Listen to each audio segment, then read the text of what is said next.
صحیح تو اتنی شدتیں اتنی تکلیفیں برداشت کرنے کے بعد جو دین ہم تک پہنچا اس دین کو آج ہم نے کہاں پہنچایا. آپ دیکھ سکتے ہیں اپنی آنکھوں سے. خیر میں عرض کر رہا تھا کہ حضور علیہ السلام مکہ المکرمہ میں خانہ کعبہ کے پاس نماز ادا کر رہے تھے. کسی نے اعلان کیا خانہ کعبہ سے تھوڑی دوری پر کچھ اونٹ ذبح کیے گئے, ان کی اوجڑیاں وہاں پڑی تھیں.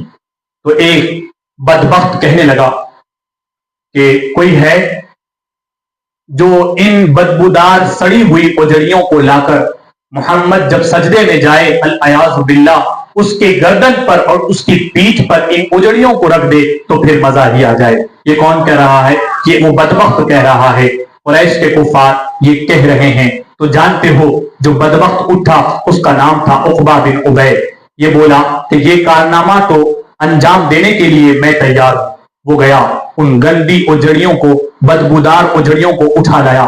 جب نظافت و لطافت کا یہ پیکر دلربا اپنے رب کے حضور سجدے ریز ہوا تو وہ بدبخت اٹھے اور ان غلیظ اوجڑیوں کو حضور کے مبارک گردن پر ڈال دیا.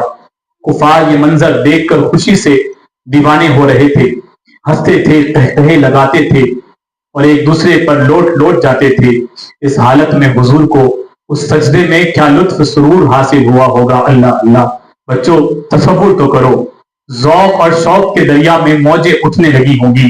کیف و سرور کے جو کیفیت طاری ہوئی ہوگی اس قلب طیب اور طاہر کے بغیر کون اندازہ لگا سکتا ہے کہ اس وقت جو نبی سجدے میں گئے تھے انہیں کیا لطف میسر ہوگا. کیا خیال ہے تمہارا کہ وہ اوجڑی حضور پھینک نہ سکتے تھے؟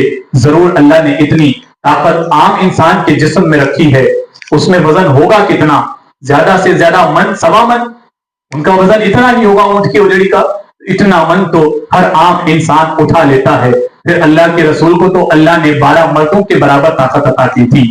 انہوں نے اوجڑی پھینکی. اللہ کے رسول چاہتے تو اسے پھینک دیتے, لیکن اس سجدے میں جو مزہ تھا, اس میں جو کیف تھا, جو سرور تھا, اللہ اکبر کبیرہ, وہ تو قلب نبوت ہی کو معلوم تھا. آپ سجدے میں ہیں, اوجڑی رکھ دی گئی ہے, سر سجدے سے نہیں اٹھاتے, یہاں تک کہ ننھی فاطمہ دوڑتی ہوئی صحن کعبہ میں پہنچتی ہیں اور اپنے ابا کے پیٹھ سے اس اوجڑی کو ہٹاتی ہیں. اللہ اکبر کبیرہ. حضور نے سر مبارک کو سجدے سے اٹھایا. نماز سے فارغ ہونے کے بعد دعا کے لیے ہاتھ اٹھائے. اب تک یہ ہاتھ کسی کی بد دعا کے لیے نہ اٹھے تھے. لوگوں نے پتھر مارے تھے, گالیاں دی تھیں, راہوں میں کانٹے بچھائے تھے, گڈھے کھودے گئے تھے, تماچے مارے گئے تھے, لیکن اب تک حضور نے دعا کے لیے ہاتھ نہ اٹھائے تھے. لیکن نماز ختم کی, ہاتھوں کو بلند کیا. یہ دعا کیا تھی اس کے بارے میں نہ پوچھئے, اس کے اثر نے کفر و باطل کی بنیادوں کو لرزا کے رکھ دیا. اللہ اکبر کبیرہ. مکے کے کفار کی ذلت اور بربریت اور شکست کے دور کا اسی دعا سے آغاز ہوا. اللہ اکبر کبیرہ. اس دعا کا انجام یہ ہوا کہ صرف مکہ ہی نہیں بلکہ سارا جزیرہ عرب جو بتوں کی پرستش کا مرکز بنا ہوا تھا ان کے ناپاک وجود سے پاک ہو گیا. اس ملک کے دشت و جبل, اس ملک کے دشت و جبل, اس کے شہر کے در و بام نور توحید سے جگمگا اٹھے. اور جن بدبختوں نے اللہ کے حبیب کی اذیت کے لیے یہ اہتمام کیا تھا ان کے رسوا کن موت کا فیصلہ کر دیا گیا.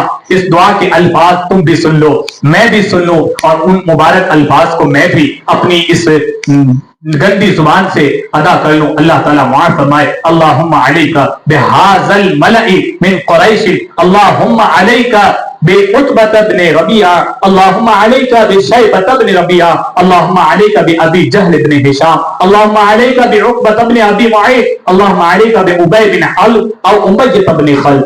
یہ دعا حضور نے فرمائی اور نام لے لے کر اللہ کے حضور نے دعا فرمائی. مولا یہ عتبہ بن یہ قریش کے کچھ لوگ ہیں, عتبہ بن ربیعہ اور شیبہ بن ربیعہ اور ابو جہل بن ہشام اور عقبہ بن ابو معیط. اے اللہ تو میرا رب ہے,